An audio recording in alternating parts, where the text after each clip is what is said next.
Hi, have you ever heard of the Chinese idiom 画蛇添足? It literally means to draw a snake and add feet to it. Let me break it down and learn what this fascinating phrase really means and how it connects to our daily life. A long time ago in ancient China, there was a group of people who had a bottle of wine, but too many people. To decide who would get to drink it, they made a simple challenge. Whoever can draw the best snake farthest will win. One man finished quickly and exclaimed, "Done, the wine is mine." But then he thought, I can make this snake even better. Let me add feet.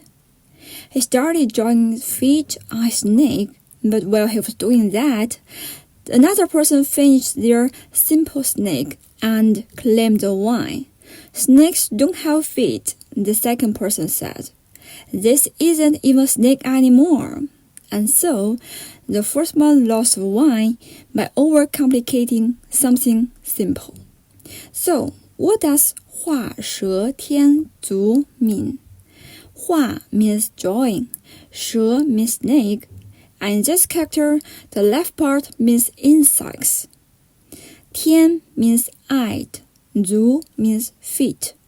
It teaches us this: when something is already complete or good enough, adding unnecessary things will only ruin it.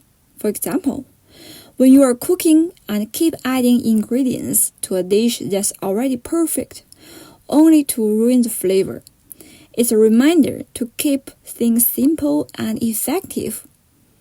In modern life, 画蛇添足 has taken on deeper meanings. It's not just about simplicity, it's about knowing when to stop. In a world that we're always trying to do more, say more, and show more, this idiom reminds us that sometimes less is really more. So, do you get this idiom? If you want to know more, please like and comment below. I will try to introduce more Chinese culture and Chinese idiom to you guys. Bye!